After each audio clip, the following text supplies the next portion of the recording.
ಹರಿ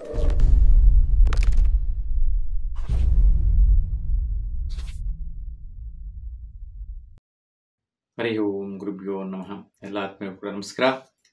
ಈಗ ನಾವು 2024ನೇ ವರ್ಷ ಆಗಸ್ಟ್ ತಿಂಗಳಲ್ಲಿ ಮೀನ್ ರಾಶಿಯವರಿಗೆ ಈ ಒಂದು ಗ್ರಹಗಳು ಚಲನೆಯಿಂದ ಬದಲಾವಣೆಯಿಂದ ಒಂದು ರಾಶಿಯಿಂದ ಮತ್ತೊಂದು ರಾಶಿಗೆ ಚಲನೆ ಮಾಡೋದ್ರಿಂದ ಯಾವ ದಿನಾಂಕಕ್ಕೆ ಯಾವ ರಾಶಿಯಿಂದ ಮತ್ತೊಂದು ರಾಶಿಗೆ ಸಂಚಾರ ಮಾಡ್ತಾ ಇದೆ, ಆ ಸಂಚಾರ ಮಾಡುವಂತಹ ಸ್ಥಾನ ನಿಮ್ಮ ರಾಶಿಗೆ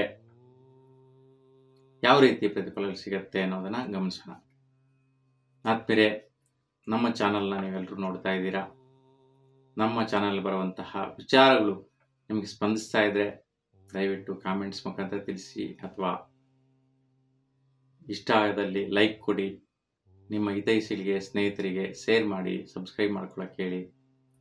ನಿಮ್ದು ಯಾವುದೇ ರೀತಿಯ ಜ್ಯೋತಿಷ್ಯ ವಿಚಾರ, ವಾಸ್ತು ವಿಚಾರ, ಜಾತಕ ವಿಚಾರಗಳ ಸಮಸ್ಯೆಗಳಿದ್ದಲ್ಲಿ ನೀವು ಸ್ಕ್ರೀನ್ ಮೇಲೆ ಕಾಣಿಸ್ತಾ ಇರ್ತಕ್ಕಂಥ ಫೋನ್ ನಂಬರ್ಗೆ ಕರೆ ಮಾಡ್ಬೋದು, ಅಥವಾ ಆ ನಂಬರ್ಗೆ ವಾಟ್ಸಾಪ್ ಮುಖಾಂತರ ವಾಯ್ಸ್ ಮೆಸೇಜ್ ಅಥವಾ ಟೈಪ್ ಮಾಡಿ ಕಳಿಸಿ. ಸುಸಂದರ್ಭ ನೋಡ್ಕೊಂಡು ನಿಮ್ಮ ಜೊತೆ ಒಂದು ವಿಶ್ಲೇಷಣೆಯನ್ನು ತಿಳಿಸುವಂಥ ಪ್ರಯತ್ನ ಮಾಡ್ತೀನಿ. ಈಗ ಮೀನ ರಾಶಿಯವರಿಗೆ ನೀವು ರಾಶಿಯಲ್ಲೇ ರಾಹು ಸಂಚಾರ ಆಗ್ತಾ ಇದೆ. ಸುಮಾರು ಒಂದು 7 ತಿಂಗಳಿಂದ ಸ್ವಲ್ಪ ಒತ್ತಡಗಳು, ಟೆನ್ಷನ್ಗಳು, ಜವಾಬ್ದಾರಿಗಳು, ಯಾವುದು ಸಾಲಬಾಧೆಗಳು, ಒಂದೊಂದೇ ಜವಾಬ್ದಾರಿಗಳನ್ನ ತೀರಿಸ್ಕೊಳ್ಳುವಂತಹ ಒಂದು ಪ್ರಯತ್ನ, ಸುತ್ತಾಟ, ತಿರುಗಾಟ, ಅನ್ಯ ರೀತಿಯ ಕೆಲಸ ಕಾರ್ಯಗಳು, ಸ್ವಲ್ಪ ತಲೆ ಮೇಲೆ ಒತ್ತಡ, ಭಾರ, ಪ್ರೆಷರ್, ಟೆನ್ಷನ್ ಇವೆಲ್ಲ ಇರುತ್ತೆ. ಆದರೂ ಕೂಡ ಸ್ವಲ್ಪ ಪ್ರಯತ್ನಗಳು ವಿಶೇಷವಾಗಿ ನಡೆಯುತ್ತೆ. ಮತ್ತೆ ಭಾತೃಸ್ಥಾನಗಳಲ್ಲಿ ಅಂದರೆ ಅಣ್ಣ ತಮ್ಮಂದರು, ಅಕ್ಕ ತಂಗಿಯರ ಸ್ಥಾನದಲ್ಲಿ ಸ್ವಲ್ಪ ವಿಶೇಷವಾದಂತಹ ಪಟುತ್ವ ಪ್ರಯತ್ನಗಳು, ವಿಶೇಷವಾಗಿ 26ರವರೆಗೂ, ಆಗಸ್ಟ್ 26ರವರೆಗೂ ತುಂಬ ಉತ್ತಮ ರೀತಿಯ ಅನುಕೂಲವಾದಂತಹ ಪ್ರಯತ್ನಗಳು ನಡೆಯುತ್ತೆ. ಹಣಕಾಸಿನ ವಿಚಾರ ಕೂಡ ಅಷ್ಟೇ. ನಿಮ್ಮ ಪ್ರಯತ್ನಕ್ಕೆ ತಕ್ಕ ರೀತಿಯಲ್ಲಿ ಎಷ್ಟು ಹಿಡಿದು ಸಾಧಿಸ್ತೀರಾ, ಎಷ್ಟು ದೊಡ್ಡ ಪ್ರಯತ್ನದಲ್ಲಿ ಸೊಸೈಟಿಯಲ್ಲಿ, ಸಮಾಜದಲ್ಲಿ ನಿಮ್ಮದೇ ಆದಂತಹ ದುಡ್ಡು ಕಾಸು ವ್ಯವಹಾರದ ವಿಚಾರವಾಗಿ ಪ್ರಯತ್ನಿಸ್ತೀರಾ, ಆ ವಿಚಾರದಲ್ಲಿ ಉತ್ತಮವಾದಂತಹ ಫಲನ ಸಾಧಿಸ್ತೀರಾ. ಈ ವಿಚಾರದಲ್ಲಿ ಯಾವುದೇ ರೀತಿಯ ವೈಪರೀತ್ಯಗಳು ಬರೋದಿಲ್ಲ. ನಿಮ್ಮ ಸ್ವಸ್ಥಾನದಲ್ಲಿ ಏನೋ ಒಂದು ಪ್ರಯತ್ನ ಮಾಡಬೇಕಾದ್ರೆ ಸ್ವಲ್ಪ ಸ್ನೇಹಿತರ ಒಂದು ಸಹಕಾರ, ಸಪೋರ್ಟ್ ತುಂಬ ಉತ್ತಮವಾಗಿರುತ್ತೆ.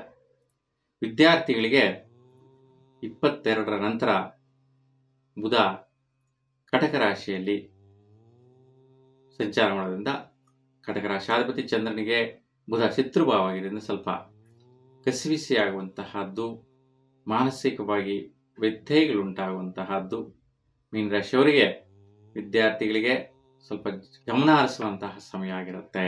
ಈ 22 ಆಗಸ್ಟ್ ಆ ಡೇಟಿನ ನಂತರ ಬರುವಂತಹ ವೈಪರೀತ್ಯಗಳು. ಮಿತ್ರರ ವಿಚಾರ, ಸ್ನೇಹಿತರಿಂದ ಬಹಳಷ್ಟು ದುಡ್ಡು ಕಾಸು ಬರುವಂತಹದ್ದು, ಒಳ್ಳೆ ಕೆಲಸ ಕಾರ್ಯಗಳ ಅಭಿವೃದ್ಧಿ ಬರುವಂತಹದ್ದು ಆಗಸ್ಟ್ ಪ್ರಾರಂಭದಲ್ಲಿ ಬರುತ್ತೆ. ಯಾಕೆಂದ್ರೆ ಶುಕ್ರ ಸಿಂಹರಾಶಿ ಪ್ರವೇಶ ಮಾಡಿದ್ದಾನೆ. ಹಾಗಾಗಿ ಸೂರ್ಯನು ಕೂಡ 16ನೇ ತಾರೀಕಿಗೆ ಸಿಂಹರಾಶಿ ಪ್ರವೇಶ ಮಾಡ್ತಾ ಇರೋದು ತುಂಬಾ ವಿಶೇಷ. ಸಿಂಹರಾಶಿಗೆ ಸಂಕ್ರಮಿಸ್ತಾನೆ ಅಂತ ಹೇಳಿ ಸೂರ್ಯನು ಸಂಚಾರ ಮಾಡೋದ್ರಿಂದ, ಬುಧನು ಕೂಡ 22ನೇ ತಾರೀಕುವರೆಗೂ ಇರೋದ್ರಿಂದ 16ರಿಂದ 22ರವರೆಗೂ ತುಂಬಾ ಉತ್ತಮವಾದಂತಹ ಪ್ರತಿಫಲಗಳು, ಕೆಲಸ ಕಾರ್ಯಗಳು, ಹಣಕಾಸಿನ ವ್ಯವಹಾರ ವಿಚಾರಗಳು, ಬಿಸ್ನೆಸ್ ವ್ಯವಹಾರ ವಿಚಾರಗಳು, ಭೂಮಿ ಪ್ರಯತ್ನಗಳು ಇವೆಲ್ಲವೂ ಕೂಡ ಸ್ನೇಹಿತರ ಸಹಯೋಗದಿಂದ ವಿಶೇಷವಾಗಿ ಪ್ರತಿಫಲ ಪಡೆಯುವಂತಹದ್ದು ಮೀನರಾಶಿಯವರಿಗೆ ದೊರೆಯುತ್ತೆ. ಚೆನ್ನಾಗಿದೆ. ಈ ಒಂದು ಸಮಯನ ನೀವು ಗಮನಿಸಿ ಒಳ್ಳೆಯ ಫಲನ ಪಡೆಯಬಹುದಾಗಿರುತ್ತೆ. ವಿವಾಹ ನೋಡ್ತಾ ಇರ್ತಕ್ಕಂಥವರಿಗೆ ಸ್ವಲ್ಪ ಸರ್ಪದೋಷದ ಎಫೆಕ್ಟ್ ಇದೆ. ರಾಹು ಕೇತು ಕನ್ಯಾ ರಾಶಿ ಮತ್ತು ಮೀನ ರಾಶಿಯಲ್ಲಿ ಸಂಚಾರ ಮಾಡ್ತಾ ಇರೋದ್ರಿಂದ, ಶ್ರೀಕಾಳಹಸ್ತಿಯಲ್ಲಿ ರಾಹುಕೇತು ಶಾಂತಿ ಮಾಡಿಸ್ಕೊಳ್ಳೋದ್ರಿಂದ ವಿವಾಹ ಸಂಬಂಧಗಳಿಗೆ ಒಳ್ಳೆಯ ರೀತಿ ನಿರ್ಣಯ ಸಿಗತ್ತೆ. ಇಲ್ಲ ಅಂದರೆ ನಿಮಗೆ ವೈರಾಗ್ಯಗಳು, ವೈಪರೀತ್ಯಗಳು, ಗಲಾಟೆಗಳು, ಟೆನ್ಷನ್ಗಳು ಬರುವಂತಹ ವಿವಾಹಗಳಾಗುವುದು. ಅಂದರೆ ವಿವಾಹ ಸಂಬಂಧಗಳೇ ಅಂಥವು ಸಿಕ್ಬಿಡತ್ತೆ. ದಾಂಪತ್ಯದಲ್ಲಿ ಸೌಖ್ಯ ಇರೋದಿಲ್ಲ, ವ್ಯವಹಾರಿಕವಾಗಿ ಕೆಟ್ಟೋಗ್ತಾ ಇರ್ತಾರೆ. ಸಂಬಂಧಗಳೇ ಕೆಟ್ಟೋಗ್ತಾ ಇರತ್ತೆ. ಗಲಾಟೆ ಬರುವಂತಹದ್ದು, ವೈರಾಗ್ಯ ಬರುವಂಥದ್ದು, ಗಂಡ ಹೆಂಡತಿ ಮಾತು ಕೇಳಲ್ಲ, ಹೆಂಡತಿ ಗಂಡ ಮಾತು ಕೇಳಲ್ಲ. ಈ ಥರ ವೈಪರೀತ್ಯಗಳು, ಅನ್ಯೋನ್ಯತೆಗಳು ಇಲ್ಲದಿರ ಆಗುವಂತಹ ಸ್ಥಿತಿ ಬರ್ತಾ ಇರತ್ತೆ. ಅದಕ್ಕೋಸ್ಕರ ರಾಹುಕೇತು ಶಾಂತಿ ಮಾಡಿಸೋದು ತುಂಬಾ ಶ್ರೇಷ್ಠವಾದಂತಹ ಪರಿಹಾರ ಆಗಿರುತ್ತೆ. ಆರೋಗ್ಯ ವಿಚಾರ 24ರ ನಂತರ ಸ್ವಲ್ಪ ವೈಪರೀತ್ಯಗಳಾಗುವಂಥ ಸಾಧ್ಯತೆ ಜಾಸ್ತಿ ಇರುತ್ತೆ. ENT ಸಮಸ್ಯೆಗಳು, ಶೀತ ಮತ್ತು ಅಲರ್ಜಿ ರಿಲೇಟೆಡ್ ಸಮಸ್ಯೆಗಳು ಜಾಸ್ತಿ ಹೆಚ್ಚಿನ ಸ್ಥಿತಿಯಲ್ಲಿ ತೊಂದರೆ ಕೊಡುವಂತಹದ್ದು ಆಗಸ್ಟ್ ತಿಂಗಳ ಕೊನೆಯ ಹಂತದಲ್ಲಿ ಬರುತ್ತೆ. ಭಾಗ್ಯಾಭಿವೃದ್ಧಿ ಪ್ರಯತ್ನಗಳಿಗೆ ನೀವು ಎಷ್ಟು ದೊಡ್ಡ ಪ್ರಯತ್ನಗಳಿಗೆ ಕೈ ಹಾಕ್ತಾ ಇರ್ತೀರಾ, ಆ ಎಲ್ಲಾ ವಿಚಾರದಲ್ಲಿಯೂ ಸಹ ನಿಮ್ಮ ಹಠ ಸಾಧನೆಯಿಂದ ಸಕ್ಸಸ್ ಸಿಗುವಂತಹ ಸಾಧ್ಯತೆ ಜಾಸ್ತಿ ಇರುತ್ತೆ. ನೀವು ಎಷ್ಟು ಒಟ್ಟು ಹಿಡಿದು ಸಾಧಿಸ್ತೀರಾ ಆ ವಿಚಾರದಲ್ಲಿ ನಿಮಗೆ ಬಲ ಬರುತ್ತೆ, ಅನುಕೂಲ ಆಗುತ್ತೆ, ಸಾಧನೆಗೆ ದಾರಿ ಸಿಗತ್ತೆ. ಆ ವಿಚಾರದಲ್ಲಿ ವೈಪರೀತ್ಯಗಳಿಲ್ಲ. ವೃತ್ತಿ ವಿಚಾರದಲ್ಲಿ ಕೂಡ ನೀವು ಪ್ರಯತ್ನ ಮಾಡಿದಷ್ಟು ಪ್ರತಿಫಲ, ಸಮಾಜದಲ್ಲಿ ಘನತೆ, ಗೌರವ, ಹೆಸರು, ಸ್ಥಾನಮಾನ, ಅವಕಾಶ ಇವೆಲ್ಲವೂ ಕೂಡ ಗೆಲ್ಲಿಸ್ತೀರಾ. ಉನ್ನತ ಸ್ಥಿತಿಯಲ್ಲಿ ಕೆಲಸ ನಿರ್ವಹಿಸುವಂತಹ ಯೋಗ, ಭಾಗ್ಯ ಇವೆಲ್ಲವೂ ಕೂಡ ಲಭಿಸುತ್ತೆ. ಖರ್ಚು ಮತ್ತು ಆದಾಯ ವಿಚಾರಗಳು ನೋಡಿದ್ರೆ ಯಥಾಸ್ಥಿತಿ ಖರ್ಚು, ಯಥಾಸ್ಥಿತಿ ಆದಾಯ. ನಿಮ್ಗೆ ಎಷ್ಟು ಆದಾಯ ಬರುತ್ತೋ ಅದರ ಒಂದು ಪ್ರತಿಫಲದಿಂದ ಯೋಚನೆ ಮಾಡಿ ದೀರ್ಘವಾಗಿ ಒಳ್ಳೆಯ ಕೆಲಸಗಳಿಗೋಸ್ಕರ, ದೀರ್ಘವಾದಂತಹ ಅನುಕೂಲ ಸ್ಥಿತಿಯನ್ನು ಸದುಪಯೋಗಕ್ಕೋಸ್ಕರ ನೀವು ಖರ್ಚಿಗೆ ಮಾಡುವಂಥದ್ದು ಬರುತ್ತೆ. ಒಂದು ವೆಚ್ಚ ಆಗಲಿ ಅನಾವಶ್ಯಕ ಖರ್ಚುಗಳಾಗಿ ಬರೋದಿಲ್ಲ. 16ರ ನಂತರ ಕೆಲವೊಂದು ಕೆಲಸ ಕಾರ್ಯ ವಿಚಾರಗಳಿಗೆ ಖರ್ಚು ಮಾಡುವಂತಹದ್ದು ವಿಶೇಷವಾಗಿ ಬರುತ್ತೆ. ಹೆಚ್ಚಿನ ಸ್ಥಿತಿಯಲ್ಲಿ ವೈಪರೀತ್ಯ ಇರೋದಿಲ್ಲ.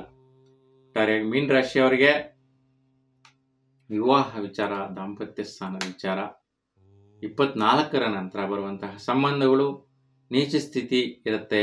ಅಂದರೆ ಗೋಚಾರಕ್ಕೊಂದು, ಅಗೋಚಾರಕ್ಕೊಂದು.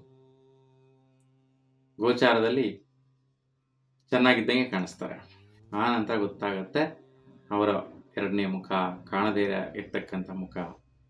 ಅಂತಹ ಸಂಬಂಧಗಳು ಸಿಕ್ಬಿಡುವಂತಹದ್ದಾಗತ್ತೆ. ವಿವಾಹ ಆದಮೇಲೆ ಯೋಚನೆ ಮಾಡುತ್ತೆ, ಅಯ್ಯೋ ನಾವು ಅಂದ್ಕೊಂಡಿದ್ದೆ ಒಂದು, ಆಗಿದ್ದೆ ಒಂದು, ನಡೆದಿದ್ದೆ ಒಂದು. ಮೊದಲು ಅಂದ್ಕೊಂಡ ನಿರ್ಣಯಗಳೇ ಬೇರೆ, ಮದುವೆ ಆದ ನಂತರ ಆಗುವಂತಹ ನಿರ್ಣಯಗಳೇ ಬೇರೆ. ಅಂತಕ್ಕೆಂದ್ರೆ ಪ್ರತಿಯೊಬ್ಬರಿಗೂ ಕೂಡ ಮದುವೆ ಆದ ನಂತರ ಎಕ್ಸ್ಪೆಕ್ಟೇಷನ್ ಜಾಸ್ತಿ ಇರುತ್ತೆ.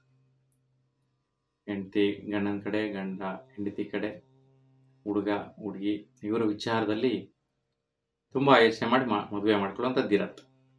ಆದರೆ 24ರ ನಂತರ ಏನಾದರೂ ನೀವು ನಿರ್ಣಯಿಸಿದ್ರೆ ವಿವಾಹ ವಿಚಾರದಲ್ಲಿ ಮೀನರಾಶಿಯವರು ತುಂಬಾ ಅಡಚಣೆಗಳನ್ನ ಅನುಭವಿಸುವಂತಹದ್ದು, ನೀಚವಾದಂತಹ ಬಂಧುತ್ವ ಸಂಬಂಧಗಳನ್ನ ಕೈ ಹಿಡಿಯುವಂತಹದ್ದು ಆಗ್ಬಿಡತ್ತೆ. ಯಾರಿಗೇ ಆಗಲಿ, ಹುಡುಗಿಗಾಗಿರ್ಲಿ ಹುಡುಗಿಗಾಗಿರ್ಲಿ, ಮೀನ ರಾಶಿಯವರು ಯಾರೆಲ್ಲ ಇದ್ದೀರಾ ಅಂತಹ ಅವರಿಗೆ ಅನ್ವಯಿಸುತ್ತೆ.